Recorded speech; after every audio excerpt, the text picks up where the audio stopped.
ನಮಸ್ಕಾರ ಸ್ನೇಹಿತರೆ, ನಮ್ಮ ಚಾನಲ್ಗೆ ನಿಮ್ಮೆಲ್ಲರಿಗೂ ಸ್ವಾಗತ. ನಮ್ಮ ಹಿಂದೂ ಧಾರ್ಮಿಕ ಪರಂಪರೆಯಲ್ಲಿ ಸಂಜೆಯ ಸಮಯಕ್ಕೆ ವಿಶೇಷ ಮಹತ್ವವಿದೆ. ಸೂರ್ಯಾಸ್ತದ ಸಮಯವನ್ನು ಸಂಧ್ಯಾಕಾಲ ಎಂದು ಕರೆಯಲಾಗುತ್ತದೆ. ಈ ಸಮಯದಲ್ಲಿ ಮನೆಯ ವಾತಾವರಣವನ್ನು ಶುದ್ಧವಾಗಿ ಇಟ್ಟುಕೊಂಡು ದೇವರ ಕೋಣೆಯಲ್ಲಿ ದೀಪ ಹಚ್ಚಿ ಮನಸ್ಸನ್ನು ಶಾಂತವಾಗಿಟ್ಟುಕೊಂಡು ದೇವರ ಸ್ಮರಣೆ ಮಾಡಬೇಕೆಂದು ಹಿರಿಯರು ಹೇಳಿದ್ದಾರೆ. ಮನೆಯಲ್ಲಿನ ಶಿಸ್ತು, ಸ್ವಚ್ಛತೆ, ಸಾತ್ವಿಕತೆ ಮತ್ತು ಒಳ್ಳೆಯ ನಡವಳಿಕೆಗೆ ಮಹತ್ವ ನೀಡುವ ಅನೇಕ ಆಚರಣೆಗಳು ನಮ್ಮ ಸಂಪ್ರದಾಯದಲ್ಲಿದೆ. ಅದಕ್ಕೆ ಕಾರಣ ಸಂಜೆಯ ನಂತರ ಕೆಲವು ಕೆಲಸಗಳನ್ನು ಮಾಡಬಾರದು ಎಂಬ ನಂಬಿಕೆ ಕೂಡ ಹಲವೆಡೆ ಕಂಡುಬರುತ್ತದೆ. ಇಂತಹ ಕೆಲಸಗಳನ್ನು ಮಾಡಿದರೆ ತಾಯಿ ಲಕ್ಷ್ಮೀ ದೇವಿಗೆ ಇಷ್ಟವಾಗುವುದಿಲ್ಲ, ಮನೆಯಲ್ಲಿರುವ ಧನ, ಧಾನ್ಯ ಮತ್ತು ನೆಮ್ಮದಿ ಕಡಿಮೆಯಾಗಬಹುದು ಎಂಬ ಧಾರ್ಮಿಕ ನಂಬಿಕೆ ಇದೆ. ಹಾಗಾದರೆ ಸೂರ್ಯಾಸ್ತದ ನಂತರ ಯಾವ ಕೆಲಸಗಳನ್ನು ಸಾಧ್ಯವಾದಷ್ಟು ತಪ್ಪಿಸಬೇಕು? ಒಂದೊಂದಾಗಿ ತಿಳಿದುಕೊಳ್ಳೋಣ. ಸೂರ್ಯಾಸ್ತದ ನಂತರ ಉಗುರು ಕತ್ತರಿಸಬೇಡಿ. ಹಿರಿಯರ ಕಾಲದಿಂದಲೂ ರಾತ್ರಿ ವೇಳೆ ಉಗುರು ಕತ್ತರಿಸಬಾರದು ಎಂಬ ಆಚರಣೆ ಇದೆ. ಹಿಂದಿನ ಕಾಲದಲ್ಲಿ ವಿದ್ಯುತ್ ಬೆಳಕು ಇರಲಿಲ್ಲ. ಕತ್ತಲಿನಲ್ಲಿ ಉಗುರು ಕತ್ತರಿಸುವಾಗ ಗಾಯವಾಗುವ ಅಥವಾ ಕತ್ತರಿಸಿದ ಉಗುರುಗಳು ಮನೆಯಲ್ಲೇ ಉಳಿಯುವ ಸಾಧ್ಯತೆ ಇತ್ತು. ಆದ್ದರಿಂದ ಹಗಲಿನಲ್ಲಿ ಉಗುರು ಕತ್ತರಿಸುವ ಪದ್ಧತಿ ಬೆಳೆದಿರಬಹುದು. ಧಾರ್ಮಿಕ ನಂಬಿಕೆಯ ಪ್ರಕಾರ ಸೂರ್ಯಾಸ್ತದ ನಂತರ ಉಗುರು ಕತ್ತರಿಸುವುದನ್ನು ಅಶುಭವೆಂದು ಪರಿಗಣಿಸಲಾಗುತ್ತದೆ ಮತ್ತು ಮನೆಯ ಐಶ್ವರ್ಯಕ್ಕೆ ಇದು ಒಳ್ಳೆಯದಲ್ಲ ಎಂದು ಹೇಳಲಾಗುತ್ತದೆ. ಆದ್ದರಿಂದ ಸಾಧ್ಯವಾದರೆ ಉಗುರು ಕತ್ತರಿಸುವ ಕೆಲಸವನ್ನು ಹಗಲಿನಲ್ಲೇ ಮುಗಿಸುವುದು ಉತ್ತಮ. ಸೂರ್ಯಾಸ್ತದ ನಂತರ ಕೂದಲು ಕತ್ತರಿಸುವುದನ್ನು ತಪ್ಪಿಸಿ. ಉಗುರುಗಳಂತೆ ಕೂದಲನ್ನು ಸಂಜೆಯ ನಂತರ ಕತ್ತರಿಸಬಾರದು ಎಂಬ ನಂಬಿಕೆ ಇದೆ. ಕೂದಲು ಮತ್ತು ಉಗುರುಗಳು ದೇಹದಿಂದ ಬೇರ್ಪಡುವ ವಸ್ತುಗಳೆಂದು ಪರಿಗಣಿಸುತ್ತಿರುವುದರಿಂದ ಅವುಗಳನ್ನು ತೆಗೆದುಹಾಕುವ ಕೆಲಸವನ್ನು ಹಗಲಿನಲ್ಲೇ ಮಾಡುವುದು ಶುಭವೆಂದು ಹಿರಿಯರು ಭಾವಿಸುತ್ತಿದ್ದರು. ಇದನ್ನು ಲಕ್ಷ್ಮೀದೇವಿಯ ಕೋಪಕ್ಕೆ ನೇರ ಕಾರಣ ಎಂದು ಹೇಳಲು ವೈಜ್ಞಾನಿಕ ಕಾರಣವಿಲ್ಲ. ಆದರೆ ನಮ್ಮ ಸಂಪ್ರದಾಯದಲ್ಲಿ ಹಗಲಿನಲ್ಲಿ ಇಂತಹ ಕೆಲಸಗಳನ್ನು ಮುಗಿಸುವುದು ಉತ್ತಮ ಎಂಬ ಆಚರಣೆ ಇದೆ. ಸಂಜೆಯ ಸಮಯದಲ್ಲಿ ತಲೆ ಬಾಚುವುದನ್ನು ತಪ್ಪಿಸಿ. ಕೆಲವು ಧಾರ್ಮಿಕ ನಂಬಿಕೆಗಳಲ್ಲಿ ಸೂರ್ಯಾಸ್ತದ ಸಮಯದಲ್ಲಿ ತಲೆ ಬಾಚುವುದನ್ನು ಅಶುಭವೆಂದು ಪರಿಗಣಿಸಲಾಗುತ್ತದೆ. ವಿಶೇಷವಾಗಿ ಮನೆಯ ಪೂಜೆ ಅಥವಾ ದೀಪ ಹಚ್ಚುವ ಸಮಯದಲ್ಲಿ ವೈಯಕ್ತಿಕ ಅಲಂಕಾರಕ್ಕಿಂತ ದೇವರ ಸ್ಮರಣೆ ಮತ್ತು ಮನೆಯ ವಾತಾವರಣಕ್ಕೆ ಆದ್ಯತೆ ನೀಡಬೇಕು ಎಂಬ ಸಂದೇಶ ಇದರ ಹಿಂದೆ ಇದೆ.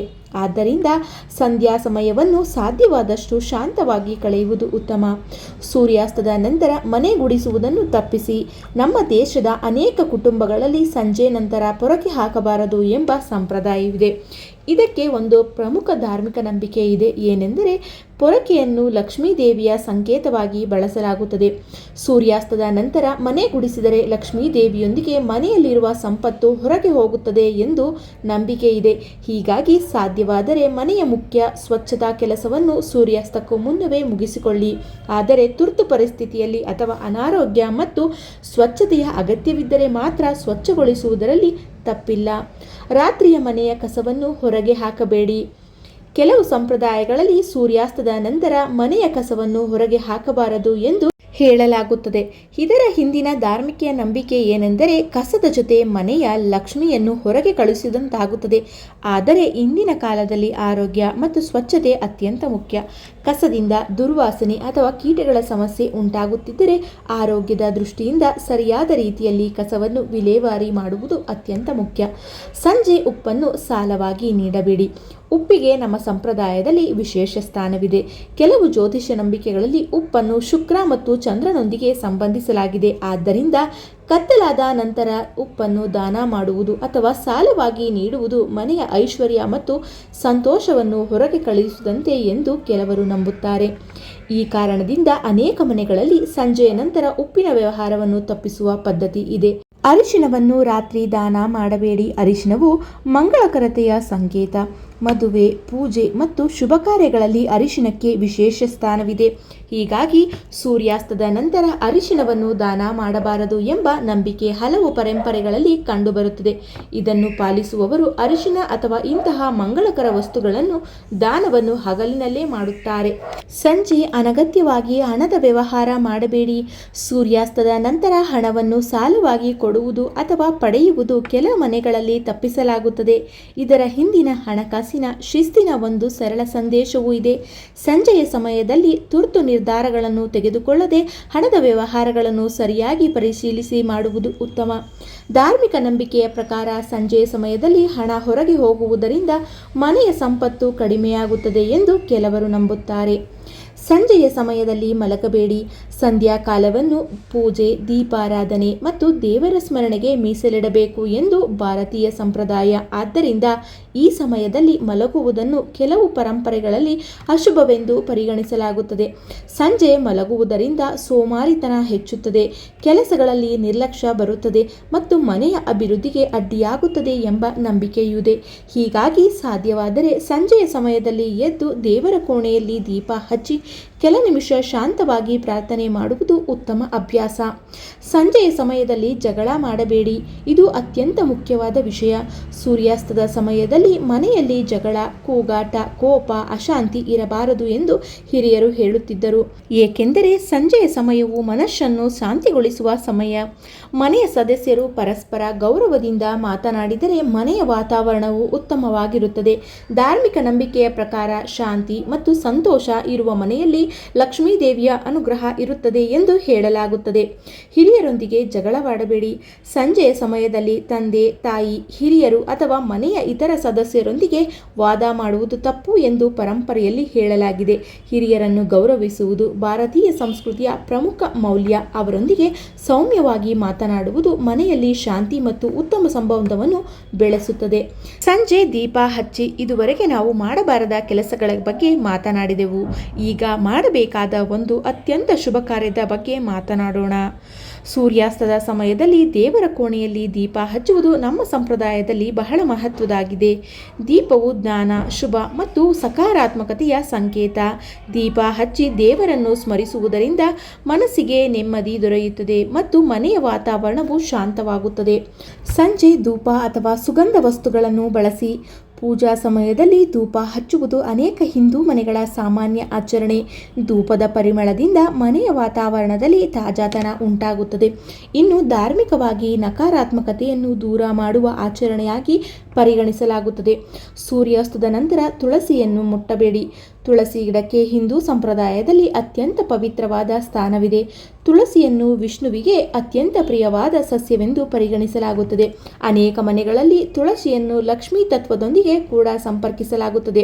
ಆದ್ದರಿಂದ ಸೂರ್ಯಾಸ್ತದ ನಂತರ ತುಳಸಿ ಎಲೆಗಳನ್ನು ಕೀಳಬಾರದು, ಗಿಡವನ್ನು ಅನಗತ್ಯವಾಗಿ ಮುಟ್ಟಬಾರದು ಮತ್ತು ನೀರು ಹಾಕುವುದನ್ನು ತಪ್ಪಿಸಬೇಕು ಎಂದು ಆಚರಣೆ ಇದೆ.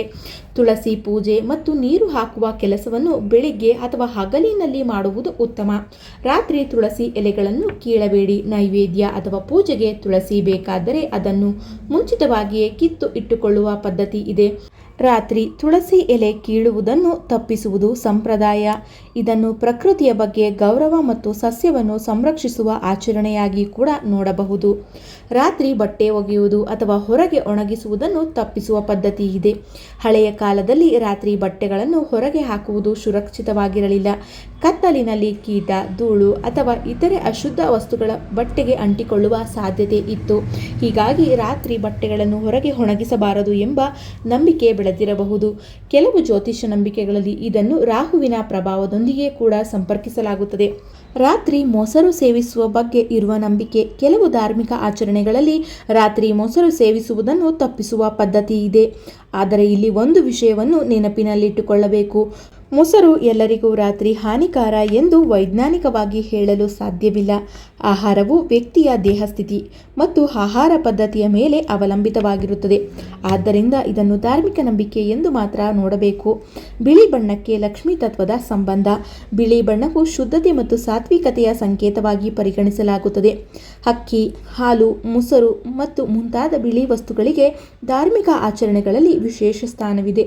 ಲಕ್ಷ್ಮೀ ದೇವಿಯ ಆರಾಧನೆಯಲ್ಲಿ ಶುದ್ಧತೆ, ಸ್ವಚ್ಛತೆ ಮತ್ತು ಸಾತ್ವಿಕತೆಗೆ ಬಹಳ ಮಹತ್ವ ನೀಡಲಾಗಿದೆ. ಆದ್ದರಿಂದ ಮನೆಯನ್ನು ಸ್ವಚ್ಛವಾಗಿಟ್ಟುಕೊಂಡು ಪೂಜಾ ಸ್ಥಳವನ್ನು ಶುಚಿಯಾಗಿ ಇಟ್ಟುಕೊಳ್ಳುವುದು ಮುಖ್ಯ.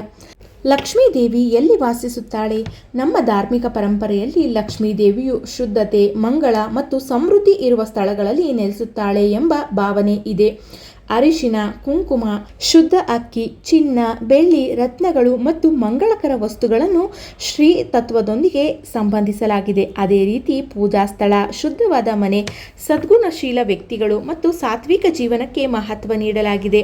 ಕೇವಲ ಹಣ ಇರುವುದೇ ಲಕ್ಷ್ಮಿಯ ಸಂಕೇತವಲ್ಲ. ಶುದ್ಧತೆ, ಪ್ರಾಮಾಣಿಕತೆ, ದಾನ, ಧರ್ಮ, ಶಾಂತಿ ಮತ್ತು ಸದ್ಗುಣಗಳು ಇರುವಲ್ಲಿ ಲಕ್ಷ್ಮೀ ತತ್ವ ನೆಲೆಸುತ್ತದೆ ಎಂಬುದು ಈ ಪರಂಪರೆಯ ಮುಖ್ಯ ಉದ್ದೇಶ. ಸಂಜೆಯ ನಂತರ ಏನು ಮಾಡಬೇಕು? ಸೂರ್ಯಾಸ್ತದ ನಂತರ ಕೆಲವು ಒಳ್ಳೆಯ ಕೆಲಸಗಳನ್ನು ಅಥವಾ ಅಭ್ಯಾಸಗಳನ್ನು ರೂಢಿಸಿಕೊಳ್ಳುವುದು ಉತ್ತಮ.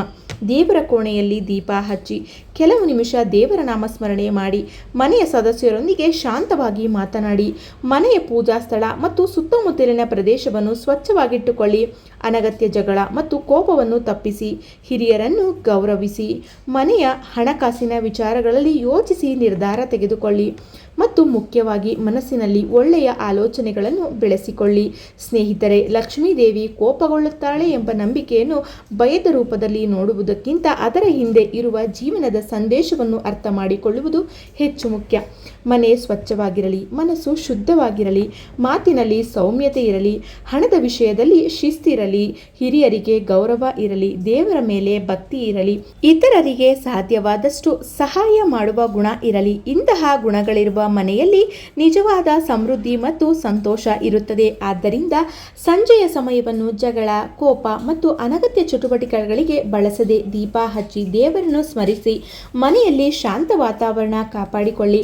ಕುಟುಂಬದೊಂದಿಗೆ ಸಂತೋಷವಾಗಿ ಕಳೆಯೋಣ. ತಾಯಿ ಮಹಾಲಕ್ಷ್ಮಿಯ ಅನುಗ್ರಹ ನಿಮ್ಮ ಮತ್ತು ನಿಮ್ಮ ಕುಟುಂಬದ ಎಲ್ಲ ಸದಸ್ಯರ ಮೇಲೆ ಇರಲಿ. ಶ್ರೀ ಮಹಾಲಕ್ಷ್ಮೀ ದೇವಿಗೆ ಜಯವಾಗಲಿ. ಈ ಮಾಹಿತಿ ನಿಮಗೆ ಇಷ್ಟವಾಗಿದ್ದರೆ ವಿಡಿಯೋವನ್ನು ಲೈಕ್ ಮಾಡಿ, ನಿಮ್ಮ ಕುಟುಂಬದವರೊಂದಿಗೆ ಶೇರ್ ಮಾಡಿ. ಇಂತಹ ಧಾರ್ಮಿಕ ಮತ್ತು ಸಾಂಪ್ರದಾಯಿಕ ಮಾಹಿತಿಗಳಿಗಾಗಿ ನಮ್ಮ ಚಾನಲನ್ನು ಸಬ್ಸ್ಕ್ರೈಬ್ ಮಾಡಿಕೊಳ್ಳಿ. ಧನ್ಯವಾದಗಳು.